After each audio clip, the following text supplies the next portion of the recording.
sang de notre Seigneur Jésus-Christ. Tunamisalimia ya asubuhi mjina ya uwezo, jina ya thamani, jina ya Yesu Kristo. Amen. Avant de commencer notre prédication de ce jour, mbele ya kwanza mahubiri yetu ya siku ya leo, il y a le frère, c'est qui le frère qu'on appelle frère Ngoi David. uko ndugu yetu Ngoi David. Il était sérieusement malade. Alikuwa mgonjwa sana. Il ne pouvait pas marcher. Hakupasha kutembea. Il était frappé du démon d'hernie. Hernie ilikuwa inamhangaisha. Il ne pouvait même pas manger. Hakupasha kula. Il ne pouvait même pas se lever debout. Hakupasha ulamuka. Et on nous a apporté ce message-là. Bali tuletea ile maneno. J'avais demandé au frère Shadrach et frère Claude. Niliambia ndugu Shadrach na ndugu Claude. Parce que moi et frère Emma, ça ne s'impliquait pas bien. Mie na ndugu yangu Emma shibota tuko na shika mzuri. On dit allez voir le frère. Ibambia mwende mwana kuna ndugu. Le frère Shadrach et frère Claude sont allés. Ndugu Shadrach na ndugu Claude balienda. Et le frère, en sortant de sa chambre, ndugu mkutoka mnyumba yake, anaanza kukalava. Il était en train de se traîner par terre. Il s'est traîné par terre Kwa kalaba jusqu'au salon. Wakana salon. Et le frère Claude là, Ule ndugu a Claude imposé. alimwekea mikono. Frère Claude a imposé les mains. Alimwekea mikono. Il a chassé les démons. Anafukusha ule mpepo. Et le frère dit, Ndugu anasema après qu'on lui ait imposé les mains, na kisha boku kumwekea mikono, qu'on a chassé les démons, na kisha kufukusha ule mpepo mchafu, le frère, ndugu il a eu la force. anapata nguvu. Et le frère s'est mis debout. Na ndugu alishimama. Et le frère, il marche maintenant. Il est même sorti, il est parmi nous. Frère, vous pouvez vous lever. Anatoka eko kati yetu, ndugu unaweza kushimama. Marchez, venez devant. Huyu hapo mbele.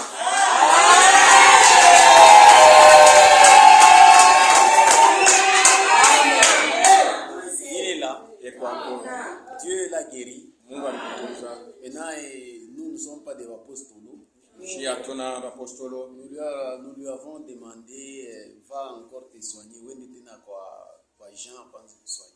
Nous avons dit aller chez Jean qu'on puisse. Que le nom de Dieu soit glorifié. Vous pouvez rentrer à votre place. Donc notre Dieu, il guérit d'une manière ou d'une autre. J'ai dit au frère Claude, j'ai dit, Nambia ndugu Claude, si tu as la puissance. wewe una uwezo. Donc Dieu aussi, il est terrible. Donc celui qui guérit, c'est Dieu. Amen.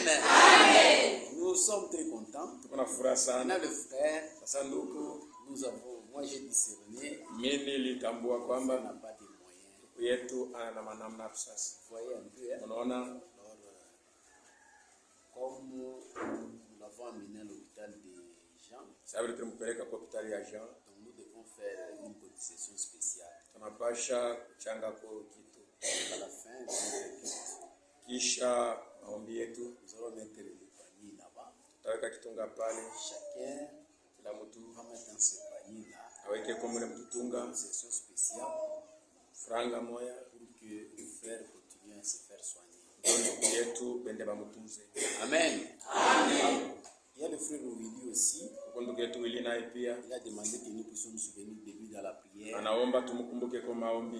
Nous sommes passés là-bas, il était sérieusement malade. Tulipitako kwa mgonjwa Et je lui avais dit, nilimwambiaka va te faire examiner wende wakufanya examen pour savoir c'est quoi qui est en train de te faire souffrir. wapime kujua ni nini kuna kuhangaisha. Et il est allé, Aliendaka, on lui a dit que c'est la tuberculose. alimwambia asema ni kikozi. Et il est en train de prendre des médicaments. Na iko na kunywa dawa. Nous devons nous souvenir de lui pour que le Seigneur puisse les rétablir. Tunapasha kumkumbuka ili Bwana amponye. Pendant que nous entrerons à la fin dans la prière, Wakati kumwisho tutaingia katika maombi, nous allons nous souvenir de cette requête. tukumbuke kwa ile hitaji ya ndugu yetu. Dieu puisse lui donner la guérison complète. Ili Mungu apate kumtunza kwa lote. Que Dieu soit glorifié. Mungu atukuzwe. Nous pouvons nous mettre debout Tunaweza kushimama pour la lecture de la parole. ndio tupate kusoma neno.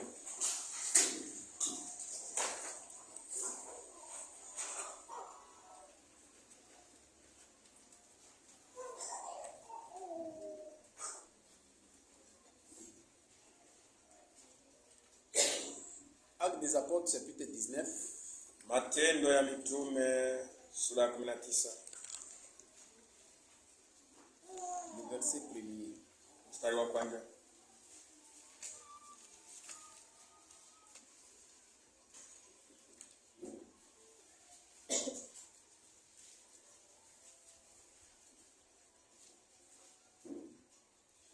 Pendant qu'Apollos était en Corinthe, wakati Apolosi alikuwa kule Korintho, Paul, après avoir parcouru les hautes provinces de l'Asie, Paulo kisha ye kutembea mjimbo ya juu ya Asia, arriva à l'Éphèse akafika kwa Efeso et a rencontré quelques disciples, leur dit: na kisha kupatana na wanafunzi wengine akawaambia, avez-vous reçu le Saint-Esprit quand vous avez cru? basi mlipokea Roho Mtakatifu wakati mliamini? Il lui répondit: Wakamjibu, nous n'avons même pas entendu qu'il y ait un Saint-Esprit. hatukusikia hata ya kama kuko Roho Mtakatifu. Que Dieu ajoute la bénédiction et l'équipe de sa parole. Mungu aongeze baraka kwa usomi wa neno lake. Amen.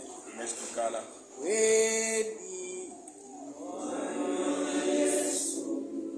kweli, Bwana Yesu, kweli, Bwana Yesu ndiye Mwokozi. Omosa sauti yake, sauti yake,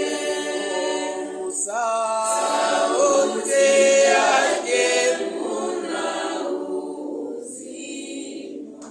O kweli, kweli Bwana Yesu, o kweli, kweli Bwana Yesu, o kweli, Bwana Yesu ndiye Mwokozi. O move vidonda vyake, o move vidonda vyake, o move vidonda vyake una matunzo. Kweli, kweli Bwana Yesu, o kweli, kweli Bwana Yesu, o kweli, Bwana Yesu ndiye Mwokozi.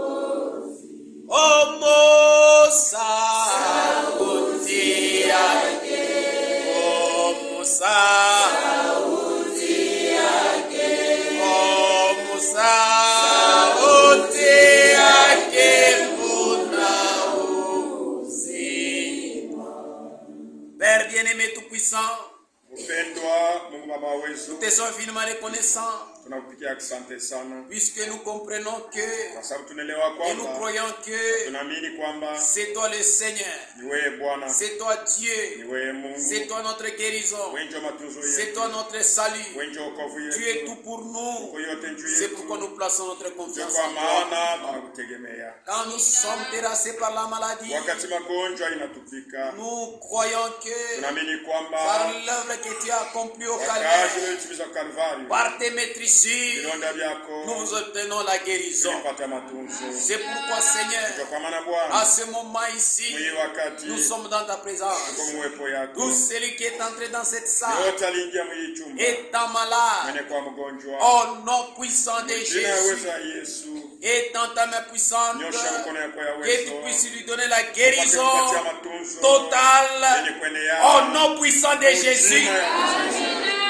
Souviens-toi de notre bien-aimé frère Willy. Kumbuka ndugu yetu Il Willy, a donné sa requête. analeta hitaji Oui, tu yake, l'as rétabli complètement umuponye pour la gloire de ton nom, juu ya utukufu wa jina au lako, nom puissant de Jésus. jina la Yesu. Nous te remercions encore, Tunakupigia asante puisque tena, notre bien-aimé frère David kwa Ngor sababu ndugu yetu David Ngor était très malade, alikuwa mgonjwa sana, mais par ta main puissante, kwa mkono yako ya tu l'as uwezo rétabli unamponya, au nom puissant de Jésus-Christ. jina la Yesu. C'est pourquoi nous te louons. Ndio kwa maana tunakusifu Maintenant, Seigneur, sasa Bwana, nous sommes devant cette portion de la parole. mbele ya hii sehemu ya Nous neno l'avons lu, Seigneur, tunatoka mkuisoma, et nous voulons entrer tunapenda dans la sasa profondeur. ingia katika upana, Puisses-tu nous donner un bon basi entendement. tupatie kusikia Moi qui kuzuri, vais parler, nitasema mes frères et sœurs vont bandu m'écouter. watashikia na Que nous badada, tous nous soyons enseignés de wote toi. tufundishwe na wewe, Ôte à moi tout ce qui n'est pas de tosha toi. vyote ndani mwangu Tout ce vitoka qui est vyako, humain. inekwa vya Mungu, Utilise-moi comme un simple micro. nitumikie kama vile chombo pour tu que hivi l'Église soit kanisa préparée ipate kutayarishwa au nom puissant de Jésus. mjina weza Yesu Kristo. Nous te prions ainsi. Tunakuomba hivi. Amen. Que Dieu vous bénisse. Mungu abariki. Nous continuons notre sujet. Unaendelea mahubiri yetu. Qu'est-ce que c'est le Saint-Esprit Roho Mtakatifu ni nini? et pourquoi il a été donné? Na njia nini aliletwa kwetu? Alléluia. Alléluia.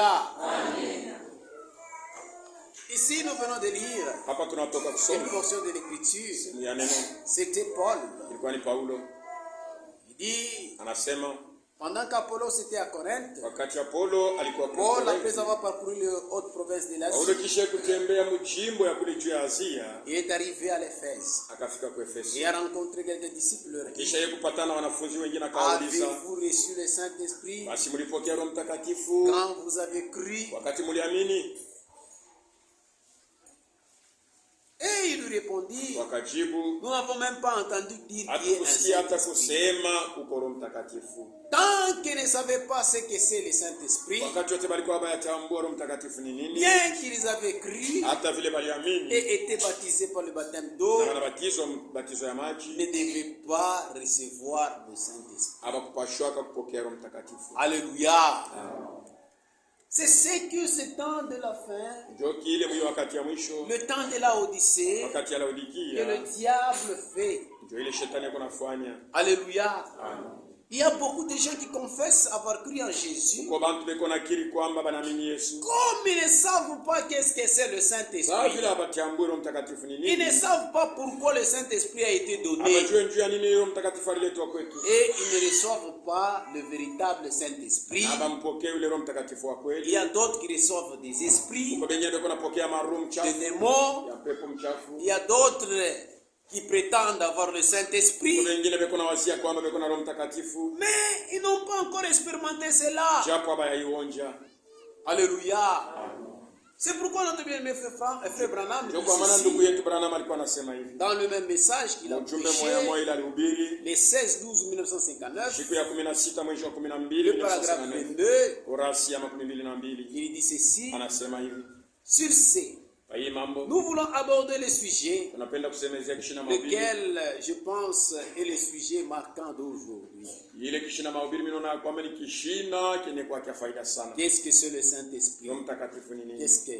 Ni nini? Et maintenant, la raison pour laquelle Sababu yenyewe njuu ya j'ai nini pris des sujets successifs comme ça, minabeba kishina mahubiri yanayofuatana hivi, c'est que vous ne pouvez pas recevoir le Saint-Esprit hawezi kupokea Roho Mtakatifu si vous ne savez pas ce que c'est. kama ujue mbele ya yote Roho Mtakatifu ni nini. Alléluia. Vous ne pouvez pas le recevoir Hawezi kumpokea si vous ne savez pas ce que c'est. kama ujue Roho Mtakatifu ni Si vous nini, ne croyez pas qu'il vous a été donné, kama waamini kwamba alikupewa, si vous ne croyez pas qu'il est pour vous, kama waamini ya kwamba Roho Mtakatifu ni juu yako, oui, vous ne pouvez pas savoir hawezi si vous l'avez kujua ou pas, kama uko naye au hapana, au moins de savoir mpaka tu unajua quel résultat il produit. ni matokeo kani eko naleta. Alléluia. Vous voyez, Unaona, vous comprenez? unaona. Oh, donc, si vous savez ce qui c'est, Kama unajua Roho Mtakatifu ni nini où qu'il a été destiné, na balimutuma juu ya nini, quelle action il produit ni matendo kani eko quand il vient, wakati eko nakuya, alors vous saurez ce que vous avez quand vous le recevrez. utajua kile uko nacho wakati utampokea. Alléluia. Vous voyez, Unaona, cela réglerait carrément la question. ile mambo itamaliza mambo yote. Alléluia. C'est-à-dire, vous ne pouvez pas le recevoir Hawezi kumpokea tant que vous ne savez pas qu'est-ce que c'est le Saint-Esprit. wakati wa ujue Roho Mtakatifu ni nini, Quel est le résultat il produit. eko natoa matunda kani. Vous ne saurez pas si vous avez ou pas. Hautajua kama uko Si naye vous au ne savez hapana, pas ce qu'il produit. kama ujue kile eko natoa. C'est pourquoi nous, les enfants de Dieu, Kwa maana shia watoto ya Mungu nous avons l'obligation de connaître. uko na shurti ya kujua. Alléluia. Amen. Qu'est-ce que c'est le Saint-Esprit Roho Mtakatifu ni et nini pourquoi il a été na donné. juu ya nini aliletwa kwetu. C'est pourquoi nous parlons de cela en profondeur. Alléluia. Il y a beaucoup de gens qui se sont absentés. Nous avons vu que le Saint-Esprit, c'est un signe. Alléluia. Comme signe, de la même manière, dans l'Ancien Testament, Dieu avait donné un signe d'alliance à Abraham. Ces signes-là, c'était les signes de la circoncision. Et Abraham devait se circoncire. Et il avait fait selon la parole de Dieu. Lui, Abraham, et tous les mâles qui étaient dans sa maison. Et ça, c'était un signe. Et nous avons vu que pour Abraham, c'était le signe de la circoncision charnelle. Mais nous, le Saint-Esprit, c'est le signe de la circoncision du cœur. Alléluia. Qu'est-ce que c'est le Saint-Esprit? C'est la circoncision du cœur. Dans le corps, si quelqu'un fait la circoncision, on enlève la partie inutile de son corps. Et le Saint-Esprit aussi, comme signe de la circoncision du cœur, ça enlève la partie inutile du cœur. Alléluia. C'est ce que nous avons vu hier. Alléluia. Alléluia. Le Saint-Esprit est un signe. Un signe de la circoncision. Non de la chair, mais la circoncision du cœur. Et tous ceux qui ont la foi, qui marchent dans l'obéissance. Puisque la foi et l'obéissance marchent ensemble. Alléluia. Ceux qui ont la foi d'Abraham, ils parviennent aussi à avoir ces signes-là de la circoncision du cœur. Ayant ces signes-là, ils deviennent héritiers de toutes les promesses de l'Éternel. Pourquoi le Saint-Esprit a été donné? Dieu nous a donné le Saint-Esprit. Tout celui qui l'a déjà hérité, tout celui qui a déjà l'expérimenté,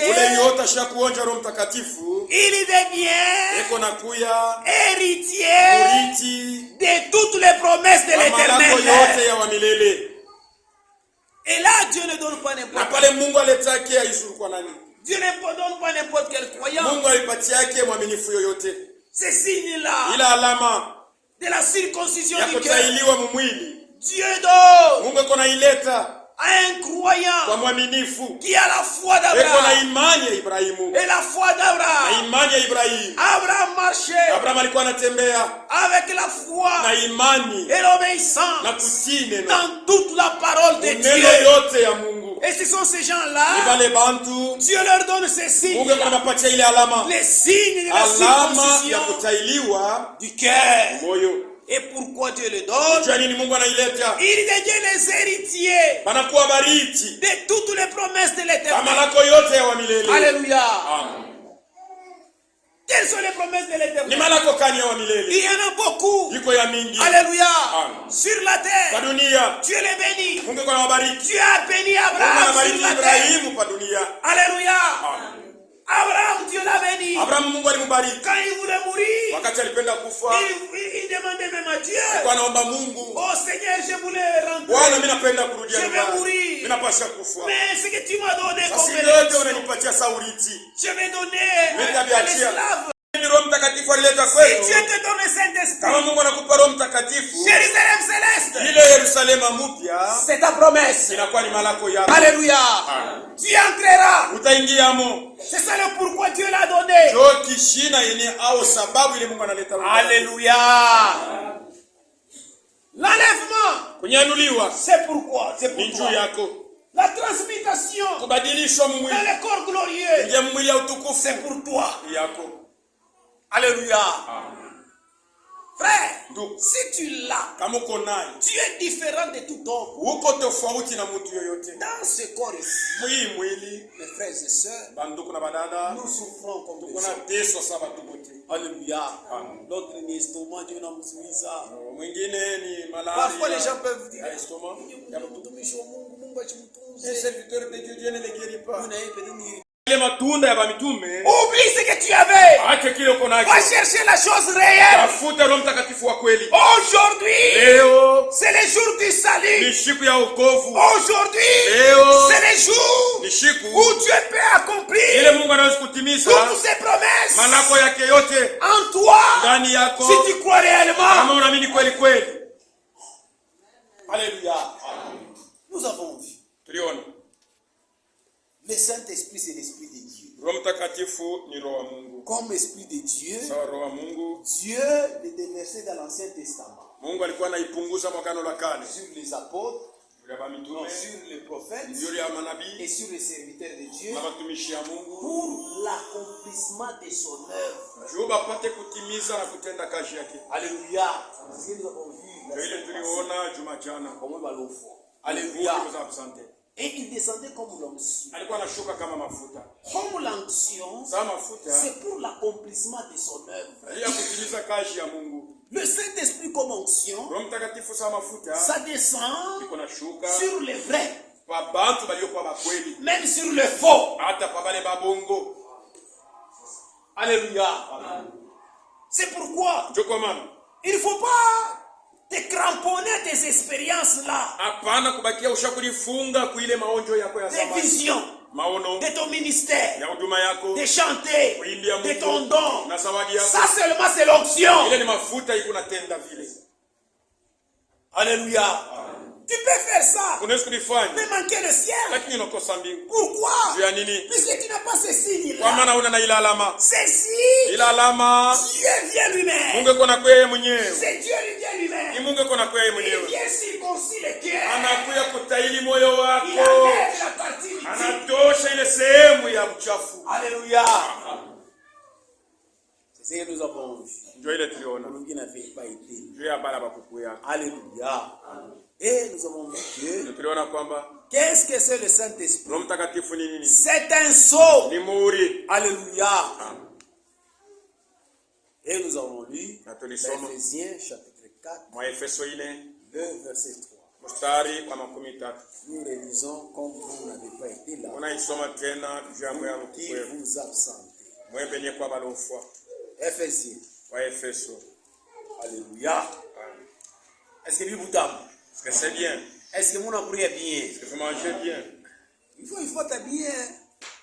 Jo mpira mambo nye kile nye turaminia. C'est ça l'objectif pour lequel nous avons pris. Jo kile nye turaminia i message du temps de Pour la cela fin. que nous avons pris le message du temps de la fin. Alléluia.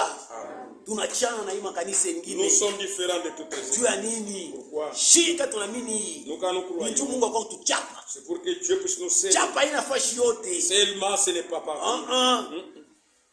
Alléluia. Chapa Mungu anataka kuchapa bateule. Le seulement Dieu sert seulement les élus. Les élus de Dieu. Bateule ya Mungu. Ephésiens chapitre 4, Wa Efeso 4 le verset 30. mstari wa 13. N'attristez pas le Saint-Esprit de Dieu, Msihuzunishe Roho Mtakatifu wa Mungu. par lequel vous avez été scellés Ndani yake mlitiwa muhuri pour les jours de la rédemption. mpaka na siku ya wokovu. Nous avons été scellés Tulitiwa muhuri pour ces jours-là. juu ya ile siku. C'est-à-dire quand on vous scelle, Ni kusema wakati natiwa muhuri c'est jusqu'à ces jours-là, ni mpaka na ile siku vous serez revêtus utavala de corps glorieux mili ya utukufu pour la rédemption du ya corps. kukombola mili yenu. Alléluia. Alléluia. Ce n'est pas vous avez été c'est scellé les jours où vous avez été rachetés. Haina sema ni siku ile ulikombolewa ndio ile ulipata Roho Mtakatifu. Non, ce n'est pas ça que dit. Haina vile andiko inasema. Vous avez été scellés Mulitiwa muhuri pour ce jour-là. juu ya ile siku.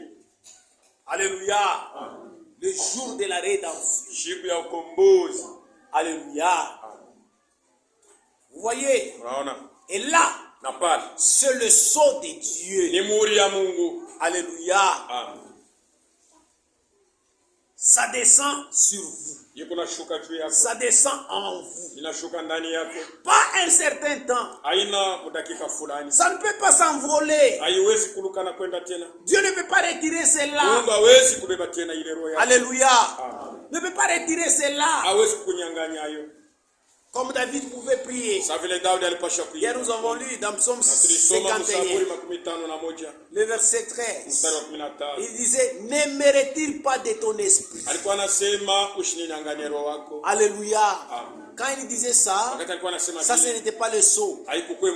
Ça c'est l'onction. Le Saint-Esprit comme onction. Dieu peut te retirer.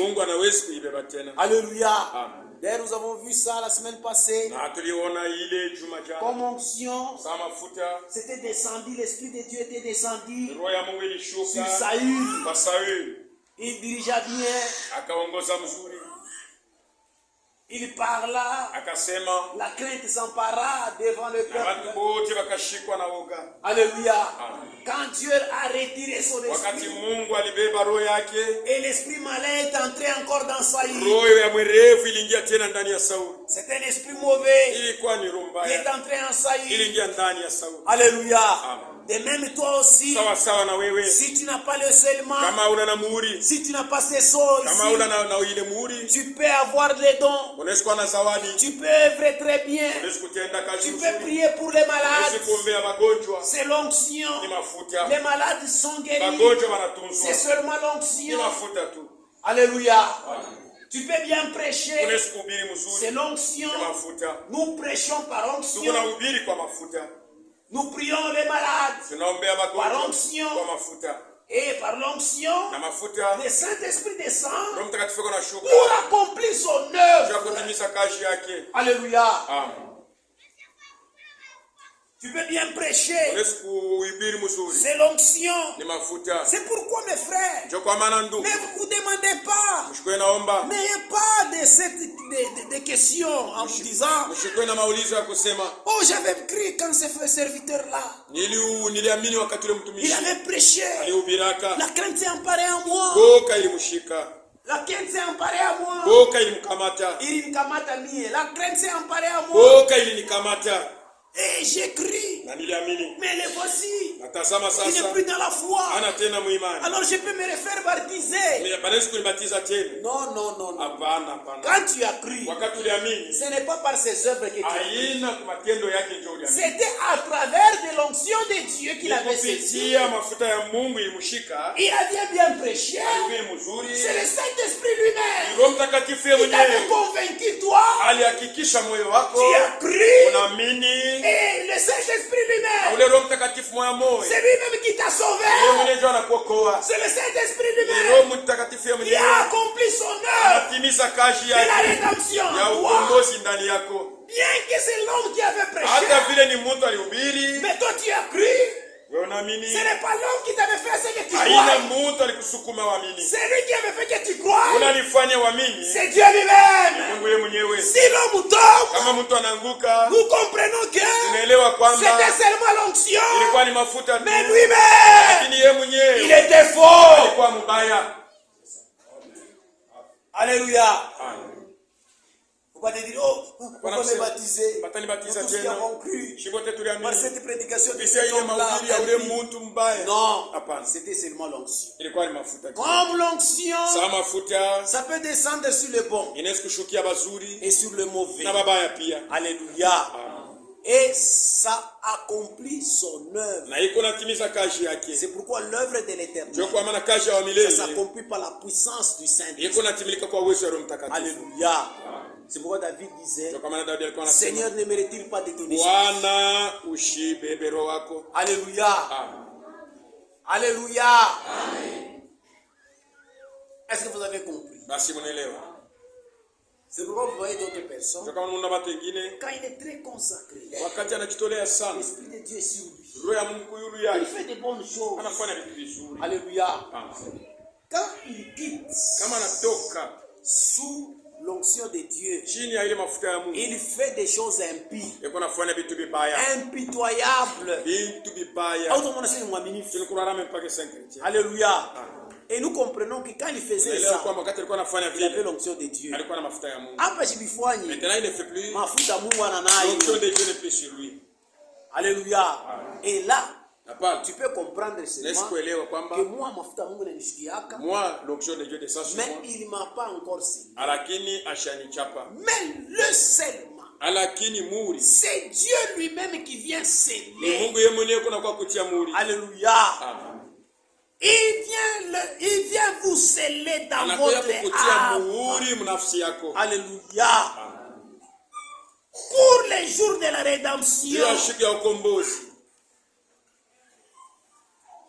comme les hommes, Sawa bantu. nous pouvons fauter. Tunaweza kukosa. Ceux qui ont le scellement, Wenye kuwa na muhuri. le Saint-Esprit en eux Roho s'attriste. Mtakatifu ndani yako itahuzunika. Inahuzunika. Ça va s'inquiéter. C'est pourquoi l'Écriture nous dit, Kama maandiko yanasema, n'attristez pas le Saint-Esprit de Dieu msihuzunishe Roho Mtakatifu ya par Mungu. lequel vous avez été scellés. Kupitia yayo mlitiwa muhuri. Vous qui êtes scellés, Wewe benye kuwa na muhuri. quand vous péchez, Wakati mnatenda dhambi, vous attristez le Saint-Esprit. Mungu anahuzunisha Roho Mtakatifu. Et directement Na là, pale pale, comme le Saint-Esprit, sa vile Roho Mtakatifu, le Seigneur avait dit, Bwana alisema quand il viendra, wakati atakuya il convaincra le monde en ce qui concerne le atakitisha péché. dunia kwa mambo yenye kuangalia dhambi. Le Saint-Esprit Roho est seulement en Mtakatifu toi. muhuri ndani yako. Quand tu fais l'erreur, Wakati unafanya kosa, il va te convaincre atahakikisha que ce que tu as fait ya ici, kwamba hiyo unafanya ce n'est pas selon la parole de haina Dieu. kufuatana na neno la Et Mungu. ça va te pousser Itakusukuma d'aller uende arranger kutengeneza. ce que tu n'as pas arrangé. Wakati Tu utatengeneza n'auras pas la paix. hautakuwa na salama. Mais si tu Kama arranges unatengeneza dans le cœur maintenant, unakuwa na tu moyo as la paix. wenye kuwa na C'est ça salama. le scellement. Ndio muhuri. C'est pourquoi il ne faut pas l'attrister. Ndio kwa maana usimuhuzunishe. Alléluia. C'est pourquoi vous les Ndio kwa croyants, maana mwe baaminifu. alléluia, vous dites Nasema qu'il vient. akui. Alléluia. J'ai oublié le mot. Mina sabona. Vous dites toujours, Unasema atabita nini? qu'est-ce que ça va faire? Alléluia. Amen. Habita fani bipande bishuke. Souvent on dit toujours, on a toujours dit de telles paroles. Wanasema kama misemo ya vile. Bipande bishuke. Mina mwacha paka vile. Ça montre que tu inaonyesha kwamba hauna naye. Alléluia. Amen. Toi tu as commis un péché. Wewe ulifanya dhambi. Comment tu peux attendre Ni je unaweza kungojea. que C'est lui qui viendra me demander pardon. comment le Saint-Esprit ne te convainc pas? Jua nini Roho Mtakatifu ashikuye La part de la responsabilité ya dans sehemu votre ya ubaya bwako mkukokotana na ule ndugu. Alléluia. C'est quel saut Ni muhuri que toi ile wewe tu as expérimenté. ulionja. Alléluia. Mwi mambo yote ya Dans tout ça, c'est frère, nous sommes tiraillés. mimi na bamba ko biye Moi, j'ai retenu ce que lui a fait de mal envers moi. Maintenant toi tu as le Saint-Esprit en Na toi. wewe kuna Roho Mtakatifu. Comment il ne peut pas te dire que Jani wewe kuambia dans ces problèmes ici toi tu avais fauté ici. Oui, il convainc. Yete kuna kikisha. Il faudrait une autre personne. Inapaswa mtu mwingine. Akuya c'est frère. Kwa Na wewe pa ifashi. même toi ici tu avais péché là-bas. Alléluia. Na wewe ndio mlome. Maana kama yeye atakuomba. C'est pas lui seulement. Ça montre que Inaonyesha tu kwamba n'as pas ce saut-là. hauna na ile muhuri. Si tu as ce saut-là, Kama uko na ile muhuri il va s'attrister. hata huzunika. C'est là l'écriture dit Andiko inasema n'attristez pas le msihuzunishe Saint-Esprit. Roho Mtakatifu. Il va s'attrister en Hata toi. huzunika ndani yako. Amen. Et il te poussera toujours Hata kusukuma kila à wakati être en règle avec la parole upate de kwamba Dieu. sawa na neno la Mungu. Tu ne peux pas faire une année. Au usifanye mwaka Un mmoja. mois. Chez toi, tu as un problème. Uko na mambo. Tu refuses même de venir à Uko na l'église. katala kuyata Et kanisa. tu dis que tu as le sang de Unasema uko na Dieu. muhuri wa Mungu. Tu te trompes mon frère. Uko na danganyika wewe mwenyewe. Tu ne viens pas à l'église Au comment? kanisa J'ai un hilo. problème avec le pasteur. Niko na mambo na J'ai un pastor. problème avec mon mari. Niko na mambo na bwana Je ne yangu. viens pas. Mr. Kuya. Comment le sang de Dieu est en Namna toi? gani muhuri ya Mungu iko Ne ndani te yako? convainc pas. Haikuhakikishii. Tu ne l'as jamais expérimenté. Va chercher la chose. Alléluia. Il nous convainc de nos péchés. C'est pourquoi nous n'avons pas l'attrister. Tu seras triste. Alléluia. Et il va te convaincre pour que tu sois en règle. Dieu ne le retire pas. Mais c'est ça son travail. Il est en toi. Tu es scellé pour l'éternité. Alléluia. Disons cela. Qu'est-ce que c'est le Saint-Esprit? 2 paragraphe 46. L'homme de Dieu William Branham.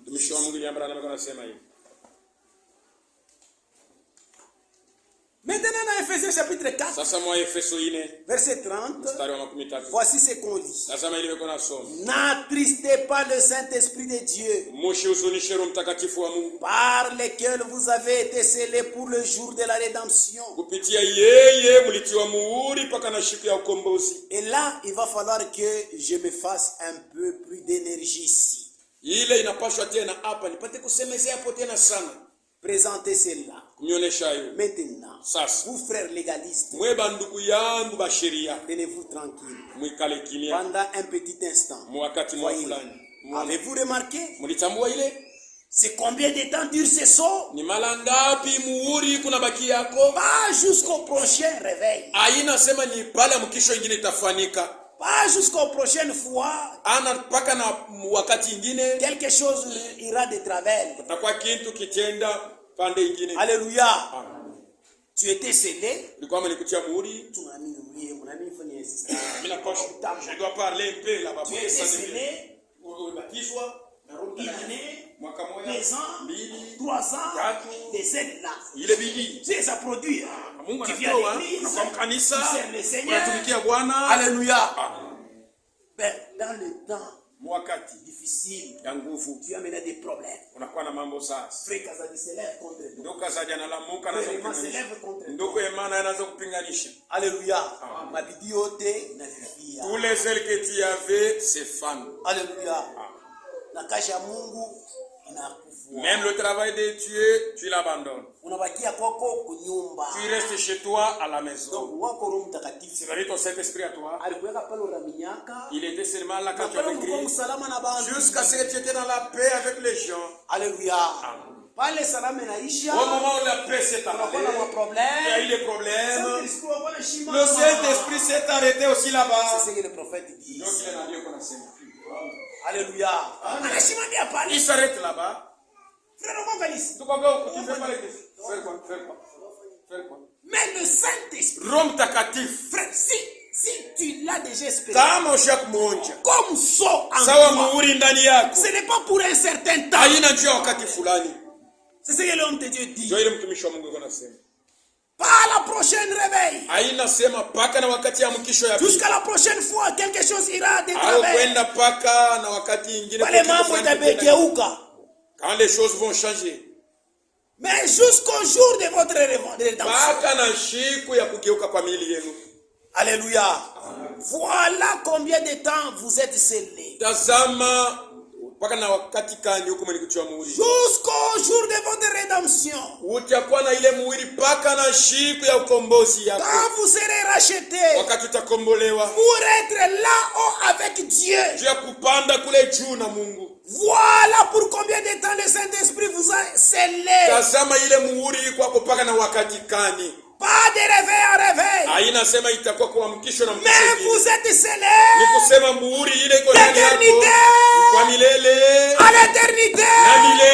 Vous êtes scellés du Saint-Esprit. Voilà ce que c'est le Saint-Esprit. C'est le sang de Dieu qui montre qu'il a trouvé, que vous avez trouvé grâce à ses yeux, qui vous aime, qu'il vous croit, qu'il a opposé son sang sur vous. Qu'est-ce que c'est le sang? Quelqu'un, eh bien, ça indique Ou veut dire inapenda kusema une œuvre achevée. kazi yenye kumalizika. Amen. Alléluia. C'est ça le son. Ndio muhuri. Alléluia. Tu es scellé pour l'éternité. Unatia muhuri mpaka na milele. C'est-à-dire quand tu as le sceau de Dieu, Ni kusema wakati kuna muhuri wa Mungu, le Saint-Esprit comme Roho le sceau Mtakatifu sa muhuri en toi, dans ton ndani yako, moyo dans wako, ton cœur, moyo wako, tu ne seras jamais perdu. hautapotea kamwe. Le Saint-Esprit comme un sceau Roho Mtakatifu sa muhuri en toi, ndani yako, dans ton cœur. moyo wako. Alléluia. Amen. Tu ne croiras jamais les mensonges. Hautaminyaka vitu ya bongo. Le Saint-Esprit comme Roho sceau Mtakatifu sa muhuri en toi. ndani yako, Tu n'abandonneras jamais la parole. hautachaka kamwe neno la Mungu. Le Saint-Esprit comme sceau Roho Mtakatifu sa muhuri en toi. ndani yako. Tu Tu ne nous abandonneras pas l'œuvre de Dieu. Tu ne laisseras pas l'œuvre de Dieu. à nous. Unatuachia yoshi.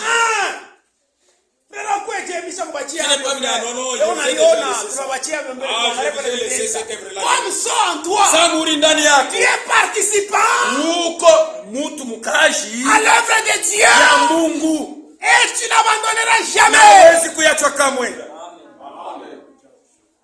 Alléluia. Maintenant regarde Sasa tazama.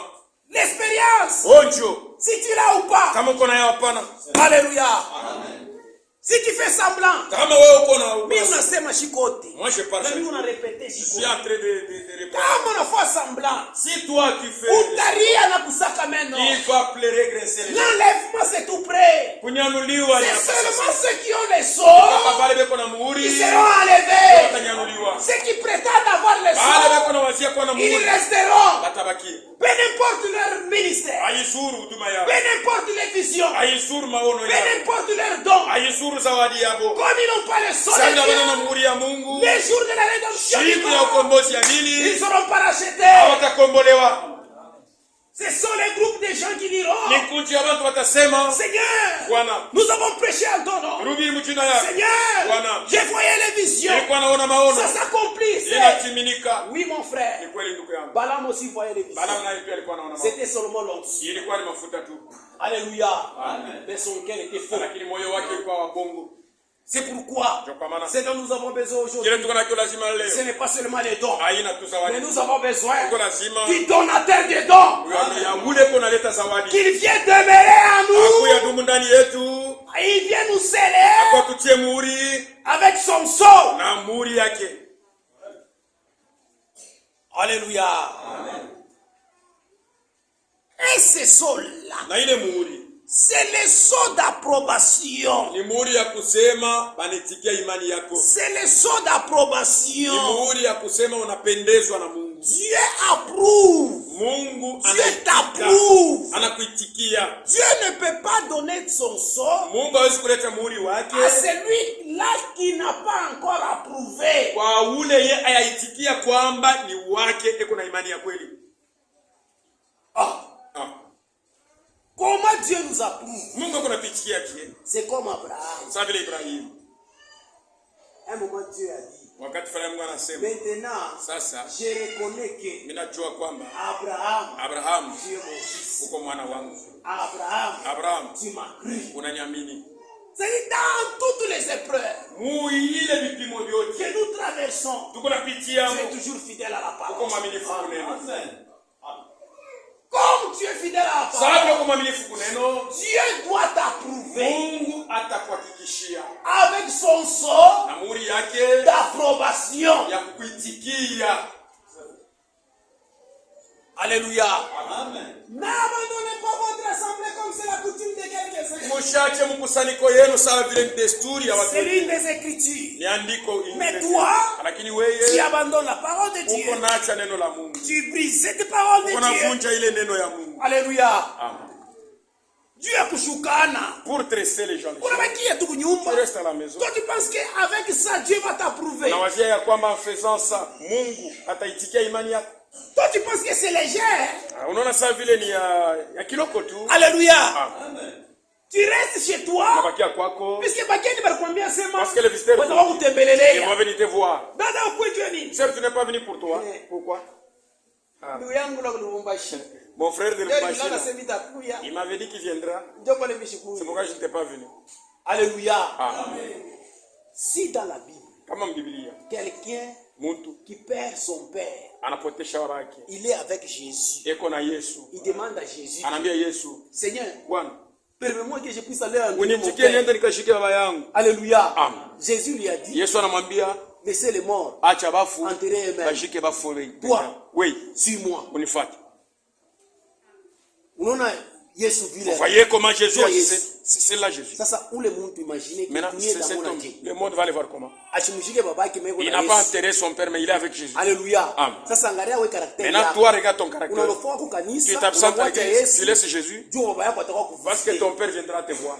Dieu va t'approuver. Je vous pose la question. Dieu va t'approuver.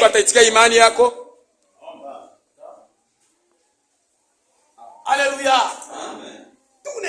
Nous avançons. Regardez.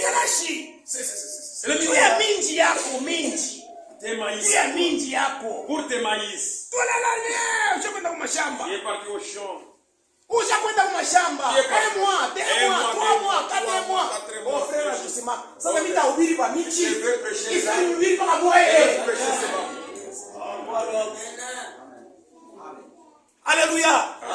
Mais le Seigneur, lui, il vous a déjà dit, n'abandonnez pas votre assemblée, comme c'est la coutume de quelques-uns. Mais toi, tu as déjà abandonné pour tes propres affaires. Est-ce que Dieu va t'approuver?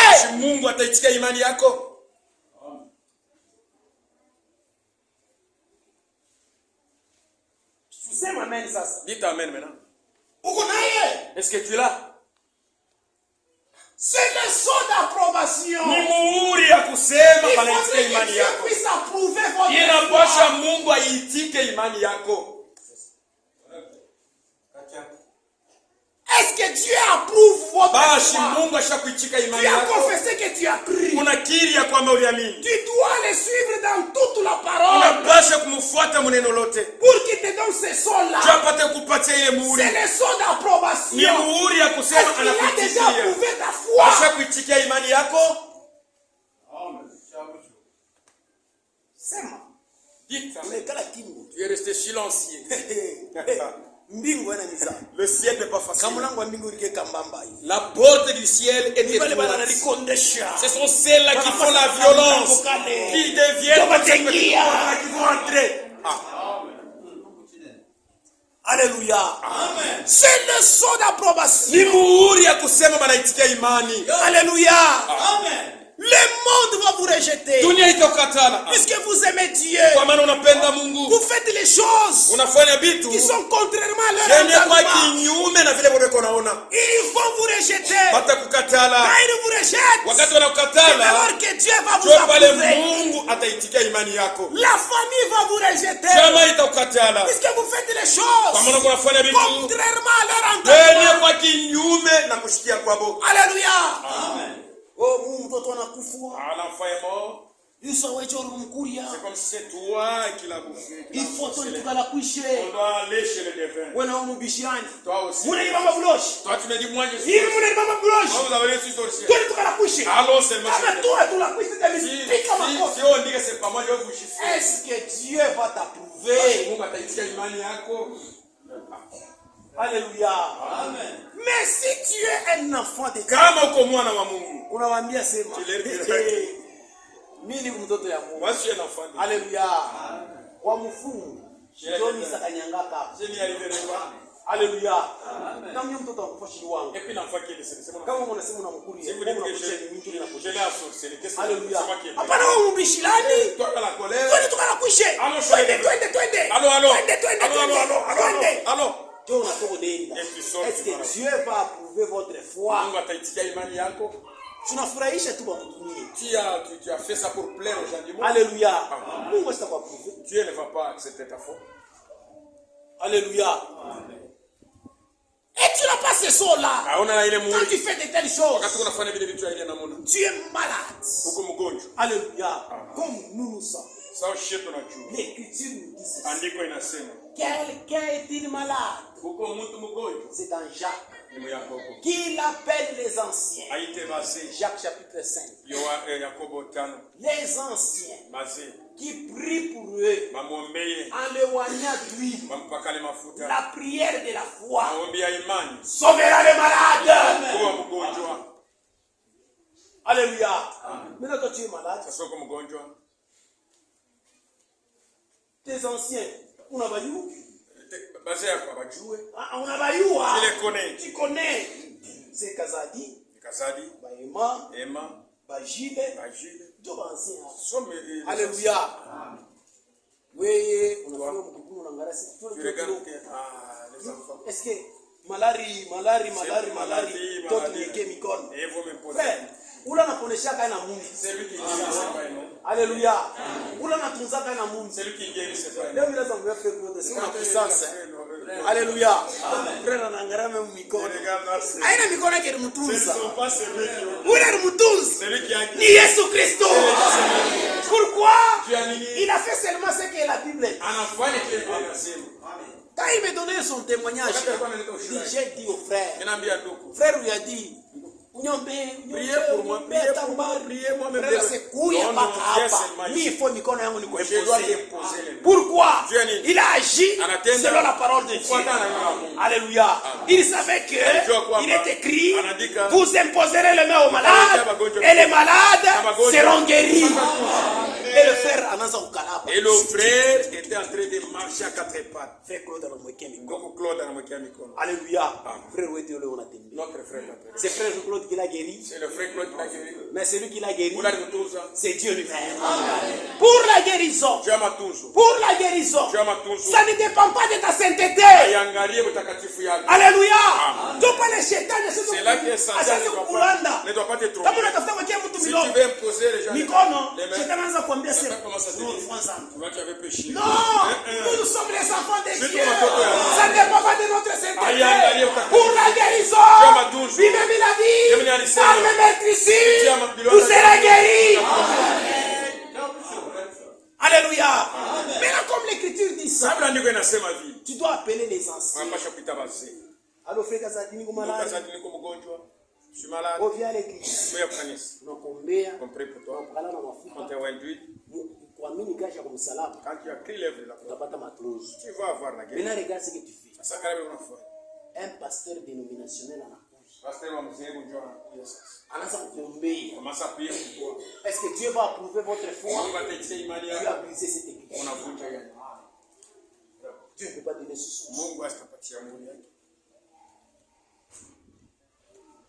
C'est pourquoi le monde, famille de Gombe, c'est maladie à quoi elle est bien. Même la famille te dira que la maladie n'est pas bonne. Cette maladie n'est pas bonne. On doit chercher les ballons. Non. C'est nous qui sommes les véritables ballons. Nous avons des gens qui doivent les appeler. Alléluia.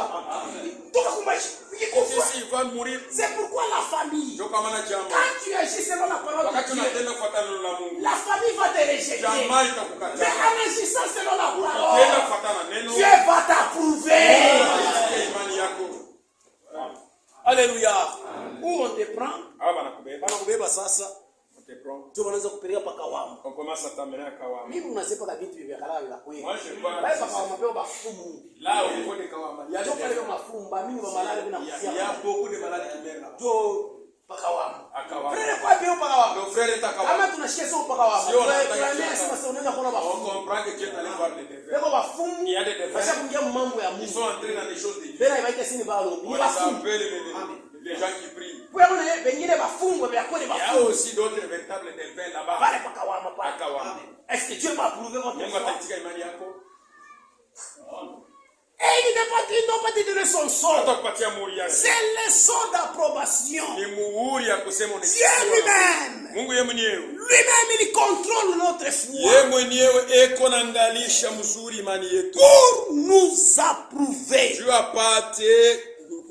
Et la réponse pour notre foi, s'il voit que tu es correct, il vient répondre à notre foi avec son sceau.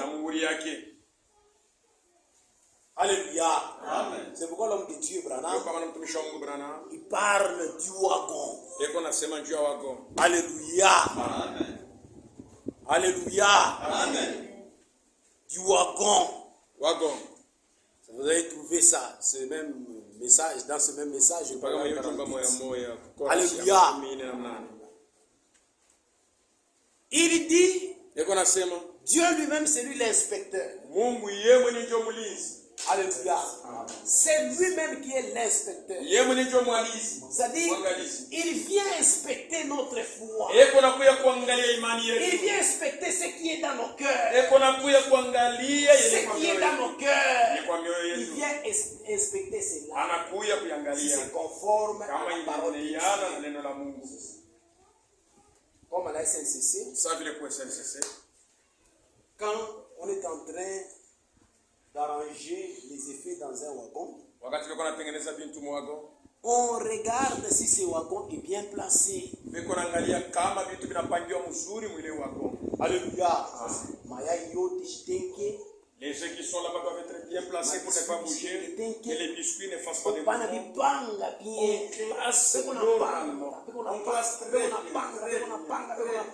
On classe. Si on voit que maintenant ça ne bouge pas. Alléluia. C'est alors l'inspecteur va venir, il ouvre, il regarde si c'est bouger.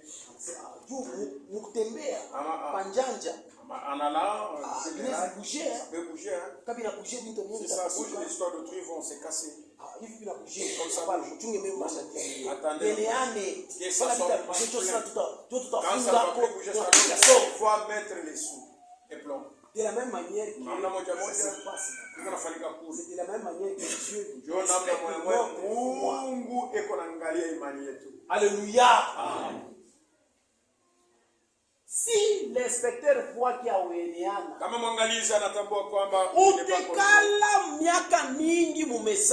il va rester longtemps dans le message, mais il n'aura jamais le Saint-Esprit. Même si tu prêches. Prêcher, ce n'est pas une faire le Saint-Esprit. Même si tu sais Dieu. Même si tu avais écrit depuis longtemps. Ta foi est toujours ballottante. Ça bouge. Pourquoi tu n'as pas le Saint-Esprit? Alléluia. Amen. Il n'a pas choix que Dieu lui-même vienne inspecter et qu'il puisse approuver votre foi. Regardez tout ce qui n'est pas correct. Quand tu vas dépouiller tout cela, c'est alors qu'il peut vous aider. Alléluia. Est-ce qu'on s'entend? Alléluia. On s'entend bien. C'est bon, le frère Branham dit ceci. Qu'est-ce que c'est le Saint-Esprit? Paragraphe 49. Il dit, autrefois j'ai travaillé pour la compagnie des chemins de fer. On partait charger des wagons. Mon frère Doc, debout là-bas au fond, chargé des wagons. Quand on était tenté de charger un wagon, ils vont examiner ce wagon au fond, en comble. Et l'inspecteur, s'il trouvait quelque chose d'ébranlant, qui risquerait de tomber et de se briser, et quelque chose qui pourrait causer des dommages, il ne scellera pas ces wagons tant que tout dans ces wagons ne sera pas empilé comme il faut. L'élément bien tassé et bien disposé en ordre. que les secousses du voyage ne feront pas de mal au produit qui est à l'intérieur. Alléluia. Quand tout était en ordre, c'est alors qu'on scellait ses wagons. C'est ça le problème. Il y en a beaucoup de seulement parmi nous. C'est ça le problème. Il n'y a pas beaucoup de seulement parmi nous.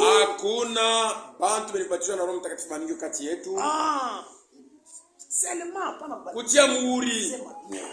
il n'y a pas beaucoup de seulement parmi nous.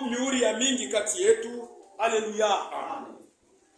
Il y a trop de laisser aller en nous. Est-ce que vous comprenez très bien? Il n'y a pas beaucoup de seulement parmi nous. Puisqu'il y a trop de laisser aller en nous.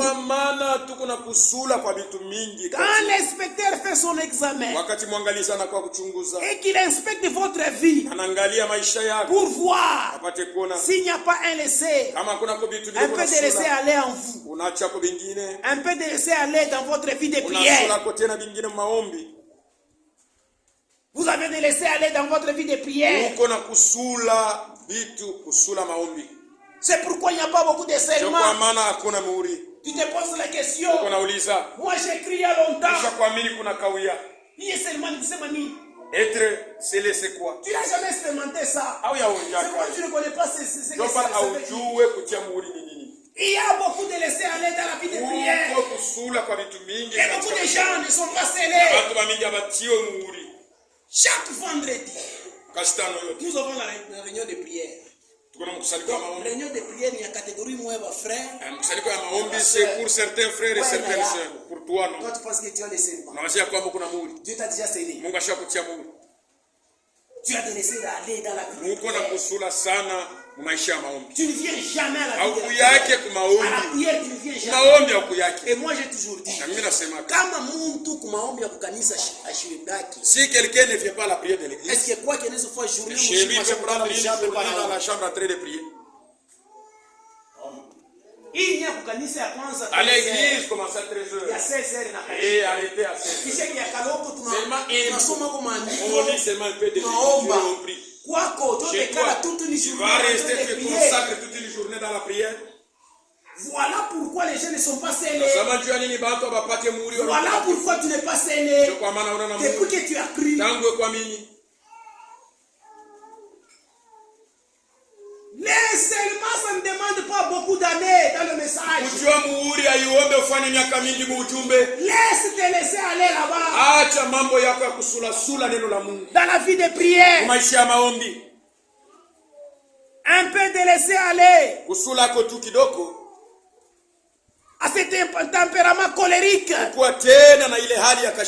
Kashilani. Tu as de laisser aller. Dans votre tempérament colérique. Quand tu te fâches.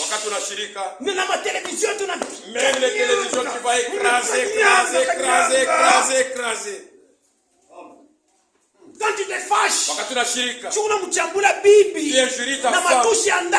Même des injures, ça. Tu as de laisser aller. C'est pourquoi Dieu ne décèle pas.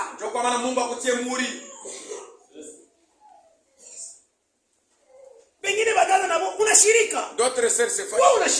Tu es fâché. Tu te déshabilles. On va me voir. Toi, tu penses qu'avec cette colère, Dieu va te mourir. C'est que je dis c'est la vérité.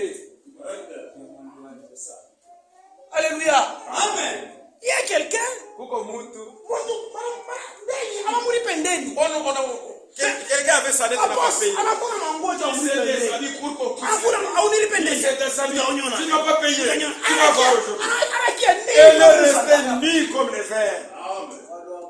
Un chrétien pareil. Est-ce que Dieu va les serrer de son esprit?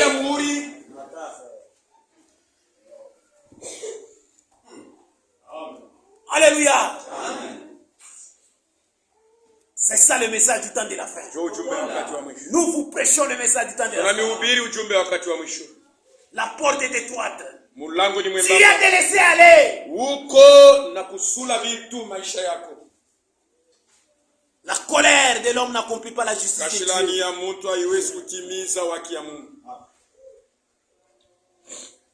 Un peu de laisser aller dans ton langage. Alléluia. C'est vrai, l'homme de Dieu a reposé. Pasteur ni muntu. Aina Mungu. Il n'est pas Dieu. Na ye anakosaka. Il faut aussi. Kama anakosa. Maintenant s'il faut. Ni wewe ndio mtangazia fashi yote. C'est toi qui dois le publier pour faire une large diffusion. C'est tu prêches. Frère, il y a des problèmes, frère. Dans notre église, il y a des problèmes. Quand vous voyez ceux qui prêchent là, ces jours-là, il a ouvert grandement les yeux. L'inspecteur est là. Tu as de laisser aller dans ton langage. Qui dit la parole? Va vers ton frère.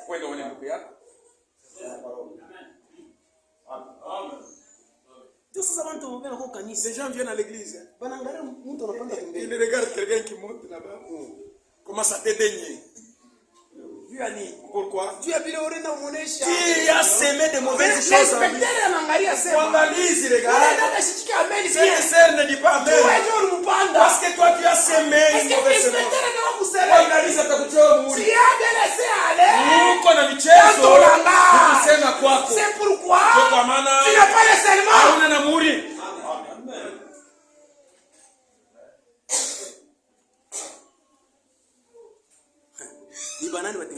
Ils vont entrer aussi. Entre. Amen. Amen. Frère, c'est moi qui ai dit ça. C'est Branham qui dit ça. Nous croyons le message du temps. La vérité doit être dans ton cœur. L'inspecteur, il est là. Il vérifie. C'est Dieu lui-même. Il doit t'approuver. Il vérifie ta foi. Alléluia. Amen.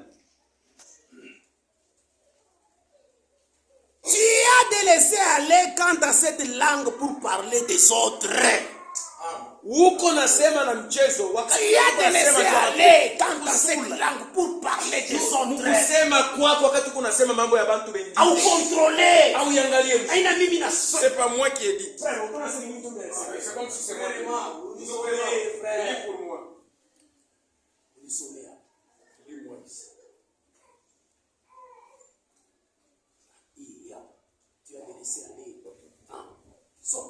Un peu de laisser aller. Wakati huko na michezo, quant à cette langue pour parler des autres. Kufuatana na ulimi yako.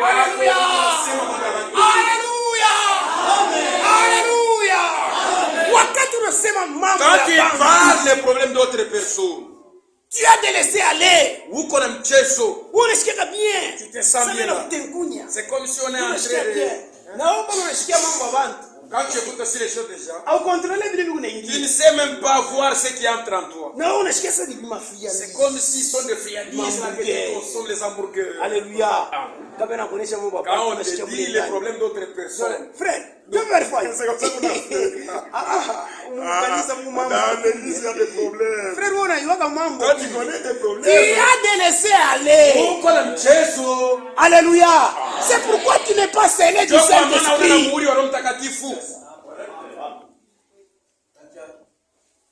Frère, je vous ai dit, chacun doit se contrôler. Alléluia. Amen. Ce qui sort de nos bouches peut suer les autres. Ce qui entre de nos oreilles, ça nous suit nous-mêmes. D'où chacun doit savoir mettre frein à sa langue, même à ses oreilles. C'est là que notre bien-aimé Branham avait vu cette vision des singes, 3 singes. Si vous allez dans les kiosques de notre frère, que Dieu te bénisse. Alléluia. Amen. Dans cette vision, doit être dans notre vie. vision. Il a vu une vision, il est allé voir le prophète. J'ai vu 3 singes. Un singe avait couvert les yeux. L'autre a couvert les oreilles. Et l'autre a couvert la bouche. Tu vois cette vision que tu as vu les singes? C'est lui qui a mis ici. Un chrétien. Il doit faire l'effort de ne pas voir le mal. Toi, quand tu regardes frère, comment tu le vois? Toi, tu vois seulement le mal qu'il fait. Quand tu vas faire ça, si on te cite, toi, on va dire merci. Nous, on fait, moi, je ne fais pas. Alléluia. Comment tu vois? Tu vois seulement le mal de frère Kaza. C'est ce que toi, tu vois. Alléluia. C'est pourquoi on te disons, prends tes mains.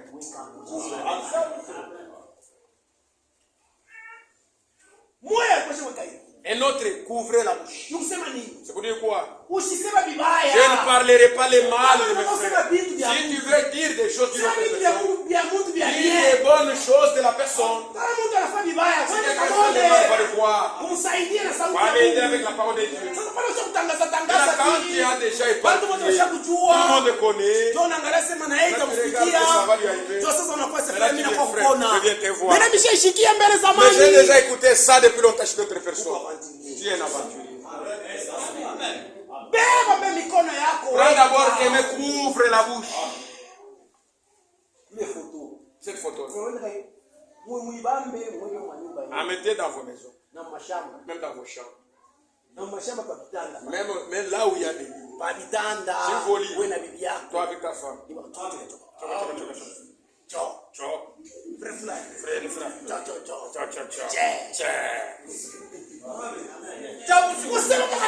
Vous parlez seulement les mal. Vous connaissez mchezo. C'est pourquoi l'inspecteur qui contrôle. Kwa maana wakati mwangalia anakuja kuangalia, il n'approuve pas. Haitiki yake imani. Il ne peut pas déceler. Hawezi kutia muhuri.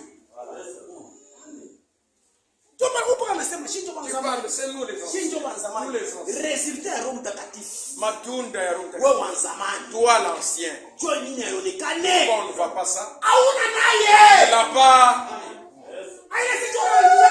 C'est pas parce que tu as vécu depuis longtemps que tu l'as reçu. Non, non. Wangalise, regarde bien. Ce ne sont pas les années qui comptent. Jésus lui-même il a dit. Les premiers seront les derniers. Et les derniers seront les premiers. Nous les premiers. Et vous les derniers. Nous devons faire violence pour entrer dans la porte de Dieu.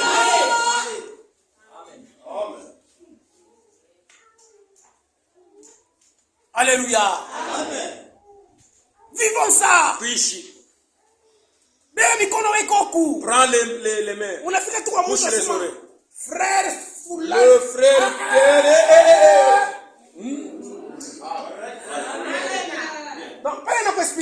Quand il te dit là, toi tu dis non, non, je ne peux pas. Il va s'écraser. Alléluia. Bouchez vos oreilles. Mufunge mashikio. Pour ne pas écouter les mal. Je mshishikie vibaya. Sinon si l'inspecteur vient, kama mwangalizi anakuya, il contrôle. Anaangalia. En toi il y a des suies. Il y a des suies en toi. Il ne décélera point. Hata kutia muhuri. C'est ça le message du temps de la fin. Je ujumbe wakati wa mwisho. Alléluia. Amen. Il ne sera jamais ce wagon. Hatatia muhuri ile wagon. Des habitudes sales. Matendo ya mbaya. Des choses dégoûtantes. Vitu vya bunya. Des pensées vulgaires. Mawazo ya uchafu. Il ne sera jamais ce wagon là. Hatatia muhuri ile wagon. Quand il a trouvé toute ta place. L'inspecteur, quand il a trouvé toute ta place. C'est quoi? Toute la parole de Dieu. En place. L'inspecteur c'est pourquoi on trouve au kanisa. Quand nous venons à l'église, on vient classer en nous la parole de Dieu. Mwangalizi classe la parole en nous. Il faut qu'on se coulove. C'est pourquoi ne vous en sentez pas. Oui, il y a un coulove. Autant de fois que vous vous absentez. Il y a ma prédication. C'est autant de trous, de vides que vous avez concernant la parole de Dieu. C'est pourquoi tout ce qui est en toi ne fait que bouger. Mwangalizi, si ça commence, ça va bouger. Je ne veux pas serrer. Parce qu'il y a beaucoup de vide en toi, beaucoup de vide. Tu ne viens pas à l'église. Nous remplissons de la parole de Dieu. Toi, tu ne viens pas à l'église. Mwangalizi ne va pas te sceller.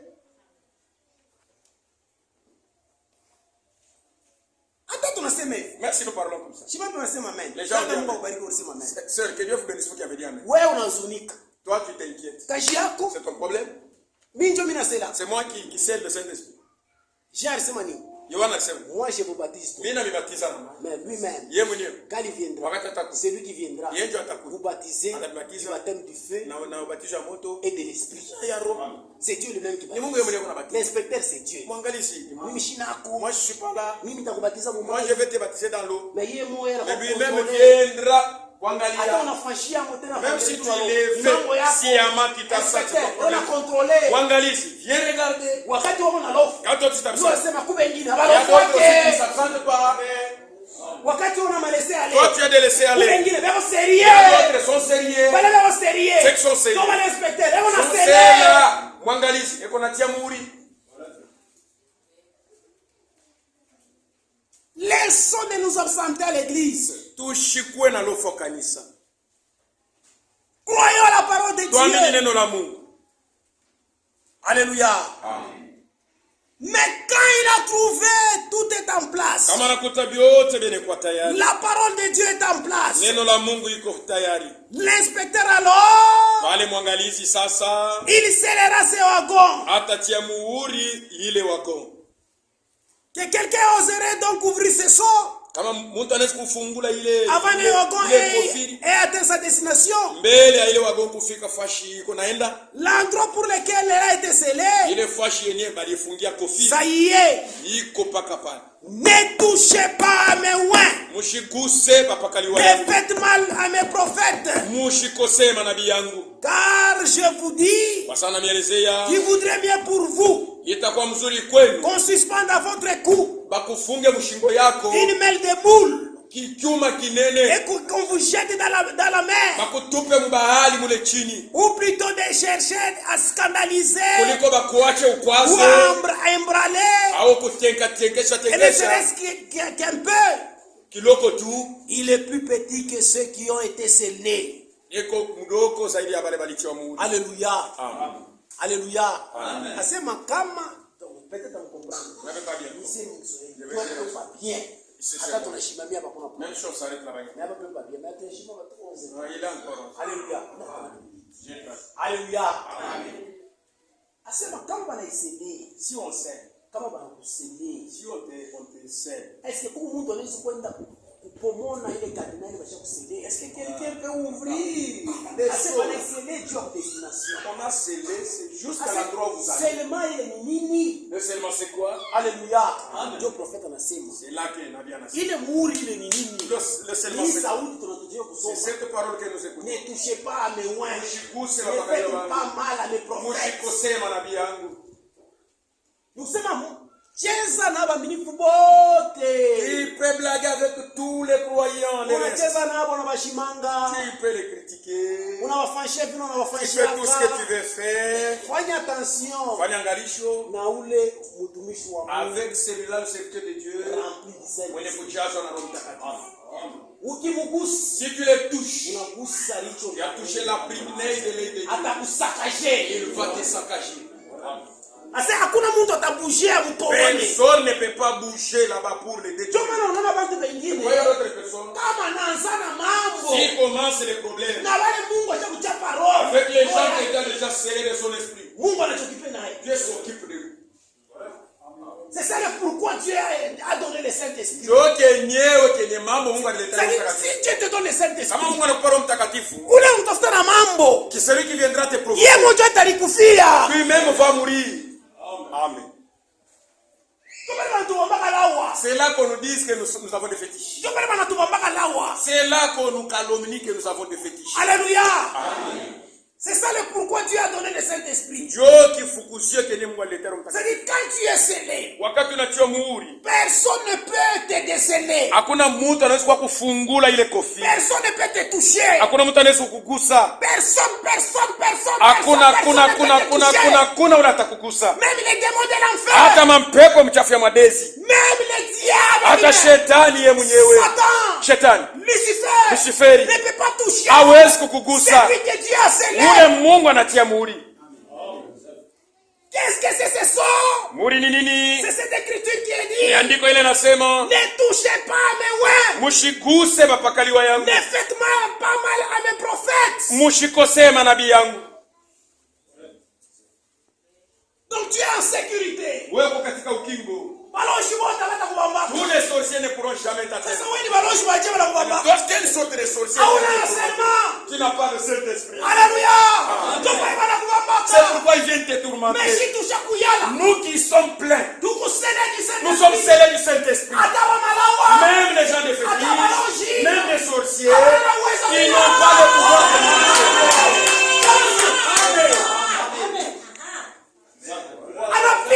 Il essaie. Il rencontre les boules de feu. Le Seigneur lui-même. Avec l'épée devant. Toi tu cherches qui? Tu cherches qui?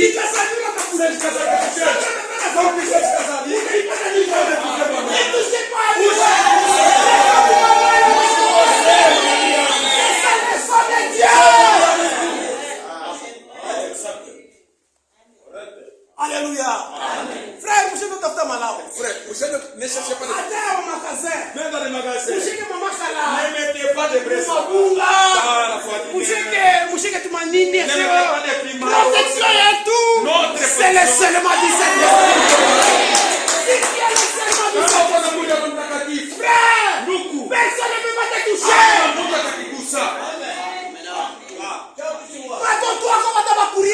Tes enfants ne seront jamais en sorcier. Personne ne peut les Personne ne peut jeter un mauvais sort sur toi. Comment va-t-il jeter un mauvais sort sur toi?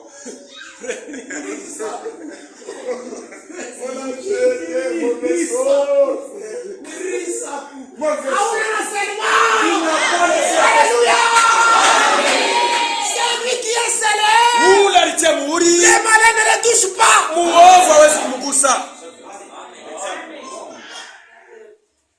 Alléluia. Alléluia. Kama unapenda. Si tu aimes. Tupimishane mimi na wewe. Connaissez moi. Allez-y. C'est tout. Mungu mnipime. Venez essayer. Mshike sivili sisa. Mtashika moto. Peleka kukasoma. C'est ça le son de Dieu. Le Saint-Esprit. C'est le son de Dieu. Maintenant, toi, tu as quel type de Saint-Esprit? On est entré dans sorceler tes enfants. Tu n'as pas reçu. Ne nous trompe pas. Donc c'est moi qui ai dit. Vraiment, c'est moi qui ai dit. Oh, Antusimaka. Il est en train de nous parler. Je vous prêche la parole. Alléluia. C'est ça le son de Dieu. Mungu. C'est ça le pourquoi le Seigneur l'a donné. Mais la vérifie ton expérience. Alléluia. Vérifie. Alléluia. Vérifie ton expérience. Si tu as ces serments. Alléluia. Vérifie seulement. Alléluia. Vous voyez? Non. Comme son. Sans mourir. Dieu ne les donne jamais à ceux qui sont dans l'erreur. Mungu hailetaki kwa wale wote beko mkosa. Le Saint-Esprit, Roho Mtakatifu, comme son, Samuri, Dieu Mungu ne les donne jamais ailetake à ceux qui sont dans l'erreur. babale beko mkosa. Est-ce que vous s'entend bien? Est-ce que vous nashikia? Est-ce que vous entendez? Le Saint-Esprit, Roho Mtakatifu comme so, samuri Dieu Mungu ne les donne jamais ailetake kamwe à ceux qui sont dans l'erreur. babale beko makosa. Dieu Mungu ne les donne jamais ailetake kamwe à ceux qui sont dans la tromperie. babale beko mudanganifu. Dieu Mungu ne les donne jamais ailetake kamwe à ceux qui sont souillés. babale beko na chafuka. L'onction Mafuta peut descendre sur le bon, inaweza kushuka wazuri même sur le mauvais. hata kwa babaya pia. Dieu accomplit son œuvre. Mungu kunatimiza kazi yake. Kunaishi. Alléluia. Amen. C'est fini. Mais comme ça, Samuri Dieu ne donne jamais Mungu ailetake kamwe à ceux qui sont dans l'erreur, babale beko mkosa, ceux qui sont dans la tromperie, babale beko mudanganifu, ceux qui sont souillés, babale beko na chafuka, ceux qui sont dans la fausse babale doctrine. beko mafundisho ya bongo. C'est pourquoi l'Écriture, Ndio kwa maana ndiko ile inaniambia, ne savez-vous pas que vos amjue corps kwamba mili yenu est le temple du ni Saint-Esprit? makao ya Roho Mtakatifu. Alléluia. Amen. Vos corps Mili yenu est le temple du ni Saint-Esprit. makao ya Roho Mtakatifu. Comme ça, Samuri si ton corps est souillé, kama mwili yako ton inachafuka, esprit est souillé. roho yako inachafuka. C'est ce que le Seigneur vient Ndio de ile nous Bwana parler. yuko anatuambia. L'inspecteur vérifie. Mwangalize Je ne anaona peux pas le donner. Mungu hawezi Si kumletea tu es souillé. kwa sababu kuna chafuka.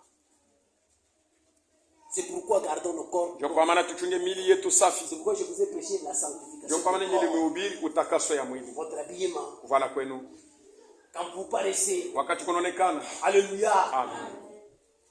Je vous ai prêché. Nilimhubiri. Alléluia. Amen. Comment vous parlez dans les cheveux? Ni namna gani uko nachunga nywele yako? Vous devez être saint. Unapaswa kwa mtakatifu. Du corps, Mwili, de l'esprit. roho, Qu'est-ce qui entre en vous? ni nini kunaingia ndani yako? Est-ce pas Bible avant tout C'est seulement des mauvaises choses déjà qui entrent chez toi. comme ça? Samuri Dieu ne le donne jamais Mungu alitake kamwe. à ceux qui sont souillés. Wale beko na Ne chafuka. souillez pas votre esprit. Mshichafule roho yenu. Alléluia. Amen. Dieu ne peut pas vous donner ces Mungu sons. hawezi kupatia ile mwili. Donc, si on peut descendre sur le bon, sur Mafuta le inaweza mauvais. kushuka papa zuri na babaya. Balaam, il était perdu. Balaam Mais alipotea. avec l'onction de Dieu, il Lakini mafuta prophétisait. ya Mungu alikuwa Les anatabiri. choses arrivaient. Vitu vilikuwa nafika. Alléluia. Il y a l'autre ici qui a livré Jésus, Judas, Kwa mwingine ule alitoa Yesu Judas. avec l'onction du Mafuta Saint-Esprit. ya Roho Mtakatifu. Jésus les a Yesu envoyés. anamatuma.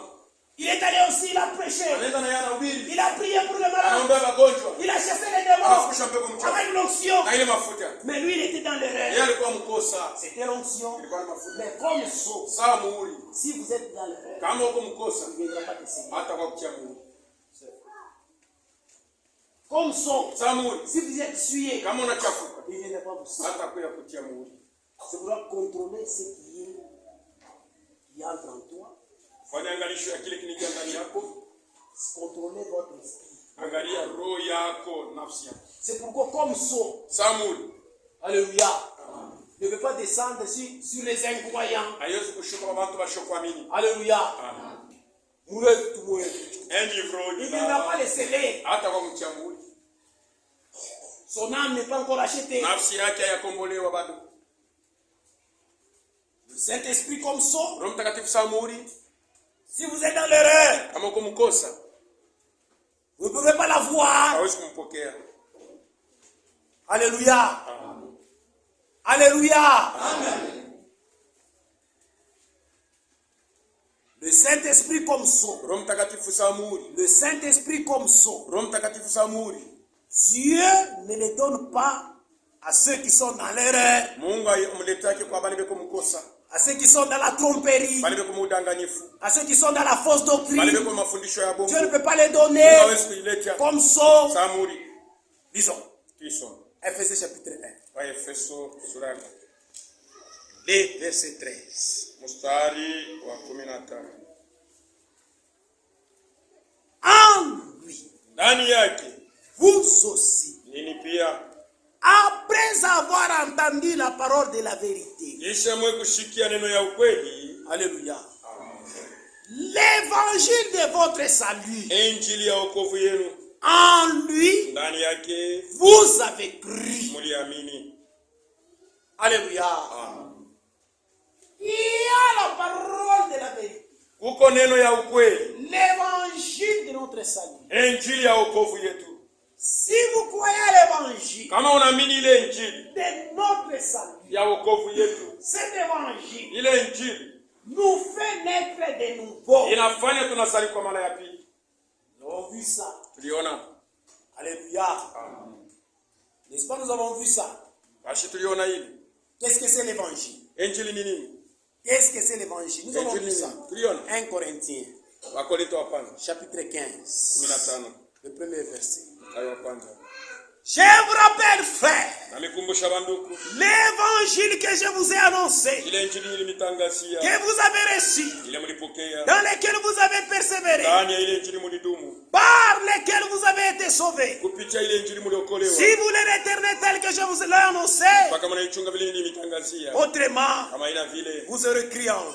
Je vous ai enseigné avant tout dans l'évangile que Christ est mort pour nos péchés, selon les Écritures. Qu'il a été enseveli, qu'il est ressuscité le troisième jour, selon les Écritures. Qu'il est apparu à ses faces, oui à 12. Ensuite il est apparu à plus de 500 frères à la fois, dont la plupart sont encore vivants, dont quelques-uns sont morts. Ensuite il a apparu à Jacques, oui à tous les apôtres. Après tous, il m'est apparu à moi comme un avorton. C'est ça l'évangile. Alléluia. Du salut. Nous prêchons Jésus-Christ mort, enseveli et ressuscité. Alléluia. Par la mort de Jésus, il a pris nos péchés. Alléluia. Quand on l'a enseveli, il a emporté nos péchés. Lorsqu'il est ressuscité, il est ressuscité pour notre justice. Et c'est pourquoi nous sommes nés de nouveau. Quand vous croyez à ça, Dieu vous fait naître de nouveau. En croyant d'abord à l'évangile de votre salut. Si vous croyez en ça, vous serez nés de nouveau. Et ensuite, vous devez croire dans la parole de la vérité. Alléluia. Puisque quand il est monté au ciel, il nous a laissé, c'est sa parole. C'est la parole de la vérité qui nous sanctifie. Vous devez croire. C'est ce que nous vous prêchons aujourd'hui. Si toi tu rejettes ça dans ton cœur, on a parlé à ma vie. Si tu rejettes, c'est ton problème. Moi je suis inspecteur. C'est lui qui m'a dit de prêcher. Comment on a mis? Si tu crois, tu l'auras. C'est-à-dire que nous devons croire à la parole de la vérité. Beaucoup de gens, ils se retrouvent parmi nous, là où on prêche la vérité. On n'en dit pas. Alléluia. On va gagner 10 minutes. Après, juste pour respecter ça. Alléluia. Beaucoup de gens se retrouvent là où on prêche la vérité. Il y a la vérité. Puisque la vérité, c'est ce qui sont de la bouche. Mais ils ne croient pas en toute la vérité. C'est pourquoi ils ne reçoivent pas le Saint-Esprit. Ils ont une portion de la parole qu'ils croient. Une autre portion, ils rejettent. Tu ne l'auras pas.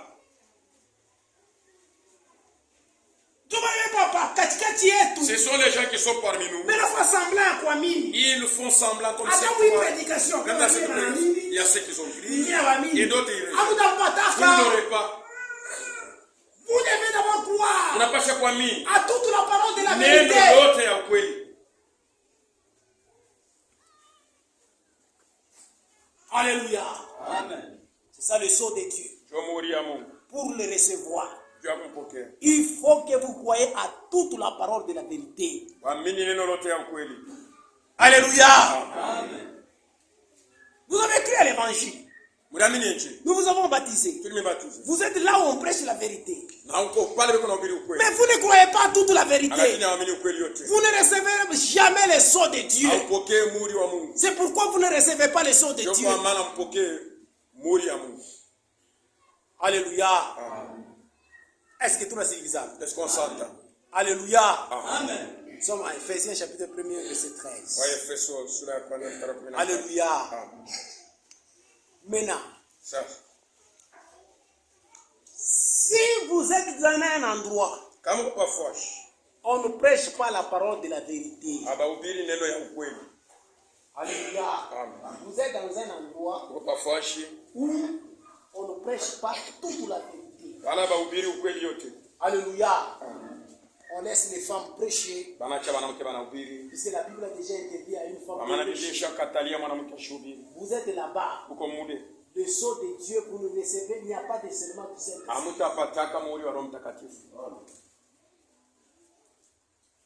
Est-ce que c'est bizarre? On ne respecte pas les Écritures. Il n'y a pas le sceau de Dieu là-bas. Oh, les étoiles sont révélées. Si vous êtes là-bas, il n'y a pas le sceau de Dieu là-bas. Alléluia. Il faudrait que vous croyiez selon les Écritures, tel que nous venons de lire. En lui, vous aussi, après avoir entendu la parole de la vérité, l'évangile de votre salut, en lui vous avez cru. Il faut que vous croyez là où on prêche la vérité. La vérité ne sort pas de la bouche de Kassadi. La vérité sort de la bouche de Dieu. Et la Bible, c'est l'expression de la parole que Dieu a exprimée. C'est là où qui est la vérité.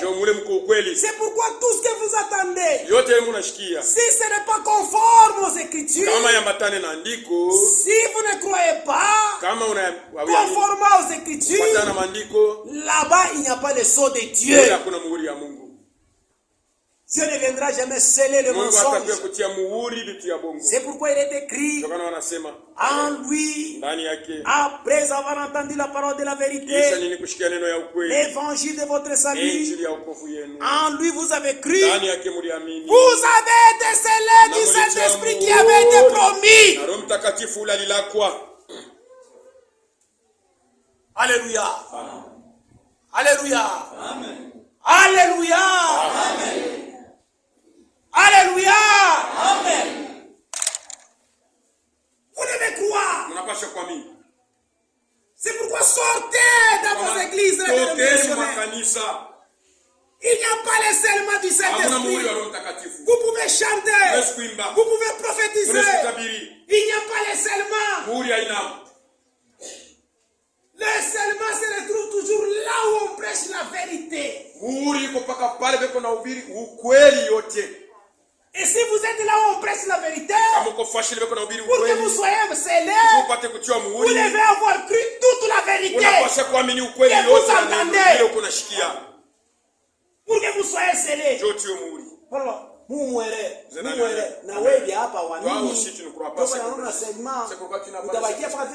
Il va rester comme ils vont rester. Et ce sont-là, l'Écriture continue, le verset 14, lesquels t'engagent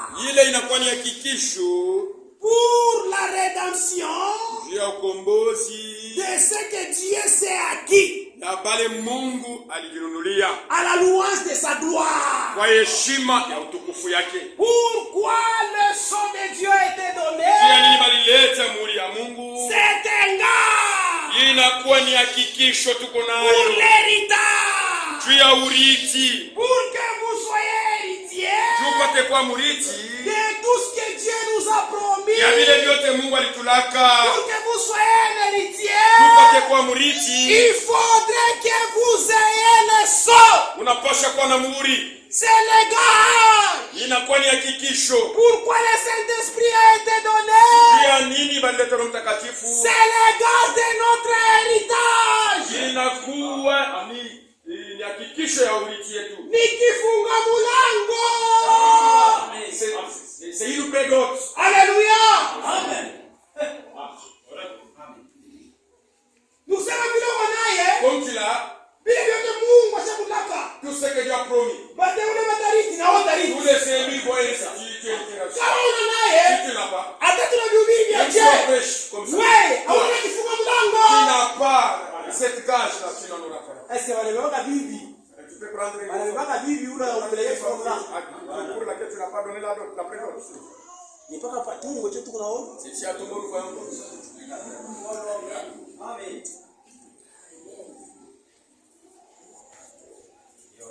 Utu wa kwenda kumbini. Aller au ciel. Magharibi tu frère anakuya. Le soir, le frère vient.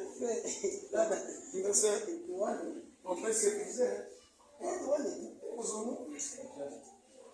Bazali, abayuwe. Les parents ne savent pas. Yo mwonekana leo mtupa. Vous êtes à côté là. Mshakwani. Vous êtes déjà mariés, oui. Sheri wangu, washakufunga mlango. C'est ma bien-aimée. Ile wa mariage. Kaya hapa tumbo. Ça, c'est le mariage de Tumbwe. Bingu, ayuwe. Dieu ne connaît pas. Bingu, Les hautaingia. cieux, tu ne vas pas entrer. Mais Mungu ye. Mais Dieu, lui, Pour que tupeleke kwa pour Yerusalemu. nous emmener dans le Jérusalem, nous, Anakuya anatuletea mali. il est venu payer le prix. Anafunga mlango. Il a donné la prédote. Analipa. Il a payé. Kisha kanafanya na biote. Et après, il a fait tout, il a scellé. Ile gaji inakuwa urithi. Hakikisho de nous dire que nous allons hériter. Alléluia. C'est ça le pourquoi il a été donné. Dieu qui s'abat. C'est le gage de notre Il héritage. hakikisho ya urithi yetu. Si tu n'en as pas, Kama una nayo. Jérusalem se laisse entendu. Yerusalemu hakumbikwa. Enlèvement entendu. Enlèvement tu ne vas pas. Millénium. Le millénium. Pas millénium, on te dit pas kitsch. Le millénium, tu ne seras pas assis sur le trône. Quand on a un homme, Si tu n'as pas le Seigneur. alléluia. Ça le gage. Ça le pourquoi Dieu sababu. Dieu l'a donné. Ile Mungu alimuletea. Alléluia. Alléluia. C'est quoi vous devez croire à la parole. Ndio kwa maana mnapaswa kuamini neno ya ukweli. Alléluia. Et Dieu le donne. Mungu yuko anamuletea. À qui? A nani? Avec les apôtres. Matendo ya Mitume 5 Pour terminer. ya kumaliza leo.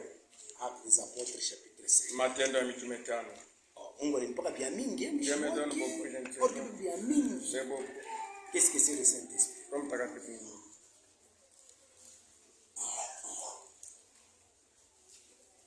Avec les apôtres chapitre 5.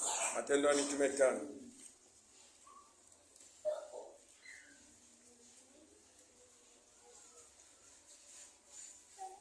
Verset 32. Nous, shie, Nous. Ah oui. Nous. Sisi. Hapana wewe. c'est pas toi. Nous. Sisi. Nous. Si. Sasa na wewe kwa ule nous. Ah, si tu es aussi dans nous, Au kama wewe. où tu es toi? Mais nous. Si. Nous. Na sisi. Nous sommes témoins de ces choses. Tuko mashuhuda ya hivi vitu. Ili tunahubiri haina sema ni balisemaka. C'est que nous vous prêchons, ce n'est pas ce qu'on Nous, avait dit. nous. Chie. Nous. Na huko. Alléluia. Nous. Chie. Nous. Chie. Nous sommes témoins de ces Tuko mashuhuda ya choses. hivi vitu. Demain. Hata Dieu le Saint-Esprit. Roho Mtakatifu. Dieu le donne. Ule Mungu analeta. À ceux qui l'obéissent. Kwa maana mkivu. Hapana wewe. C'est pas toi. Mais nous. Chie. Nous. Chie. Nous. Chie. Nous. Chie. Nous. Chie. Nous les véritables Chie croyants. waaminifu kwa kweli. Nous qui avons Chie expérimenté. wenye kuonja. Nous qui avons aussi les Chie wale wenye serments. kuwa na Roho Mtakatifu. Nous sommes des témoins Tuko mashuhuda. de tout ce que nous vous Ya prêchons. yote tunanihubiri. Nous vous disons Tunanielezea. les serments du Saint-Esprit. Mungu wa Roho Mtakatifu. Dieu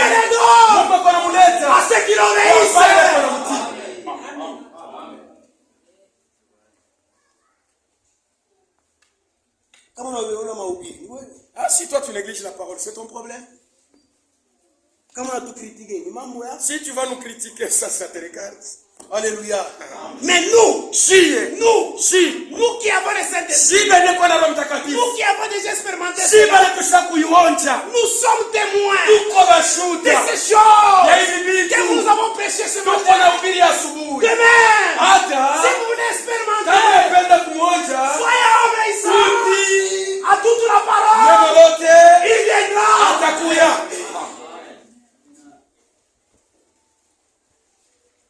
Obéissez seulement. Tout ce que nous avons prêché.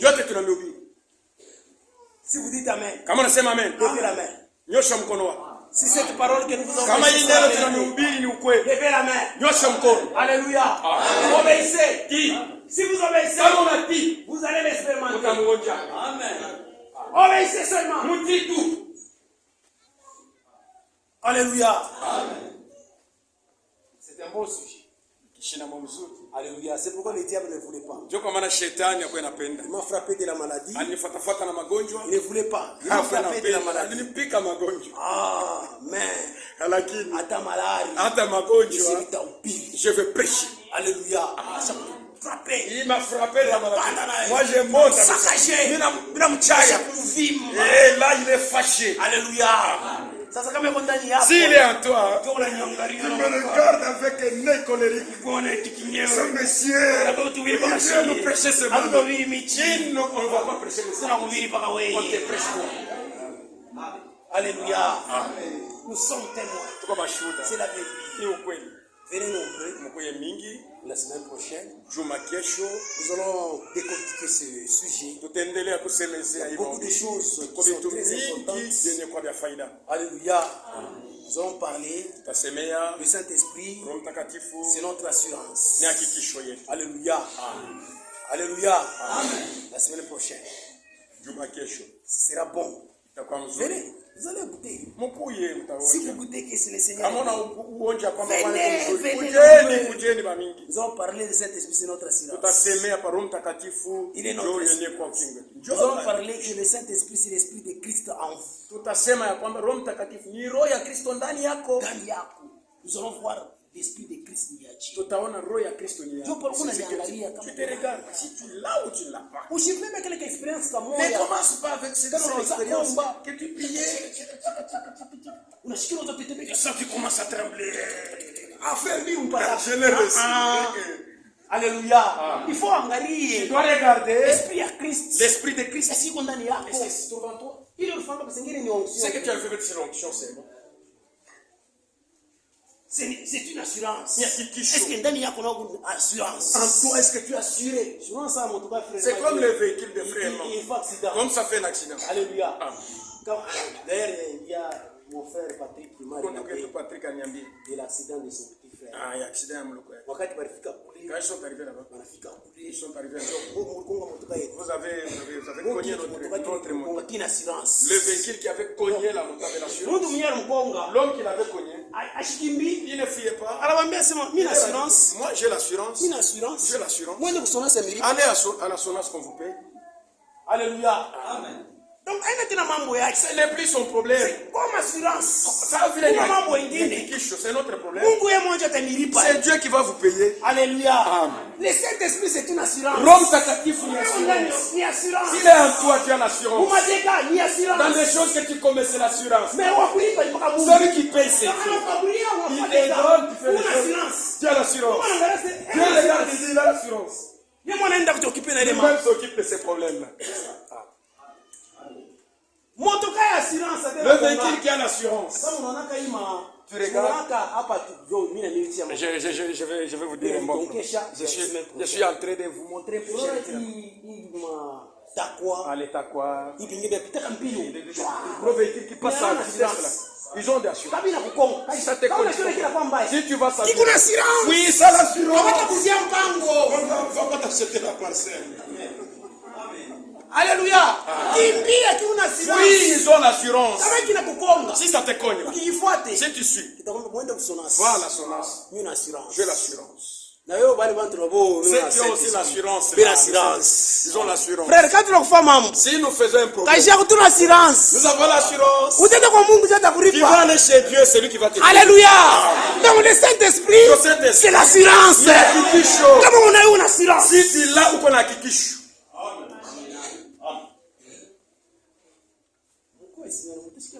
Venez la semaine. C'est l'esprit de Christ. Ni roho ya Kristo ndani yenu. Qu'est-ce que c'est le Saint-Esprit? Roho Mtakatifu ni nini? C'est l'esprit de Christ. Ni roho ya Kristo ndani yako. Nous allons voir ça. Tutaiona. Alléluia. Amen. Qu'est-ce que c'est le Saint-Esprit? Roho Mtakatifu ni nini? C'est la puissance d'en haut. Ni uwezo yenye kutoka juu. En vous. La puissance d'en haut. Uwezo ya kutoka juu. Puissance, frère. Uwezo ndio. Tu una puissance. Il y a la puissance. Si tu m'as démon, tu n'as kimbia. Tous les démons fuient. Ni puissance. C'est une puissance. C'est pas la moupata. Ni puissance. C'est bizarre. Ce ne sont pas des blagues. Amen. Amen. Qu'est-ce que c'est le Saint-Esprit? Roho Mtakatifu ni nini? Qu'est-ce que c'est le Saint-Esprit? Roho Mtakatifu ni nini? C'est le baptême du feu. Ni ubatizo wa moto. Le feu divin. Moto ya Mungu ndani Le yako. feu divin. Moto ya Mungu ndani yako. Moto ya Mungu. C'est le feu de Dieu en toi. Ndani yako. Le feu de Dieu. Moto ya Mungu. Iko na waka. Mule ndani una À waka. l'intérieur ça s'allume. Ça Hautashimikaka. ne va pas s'éteindre. Bwana shimikaka je? Comment ça s'éteint chez toi? Venez, vous allez. Beaucoup Dieu muta.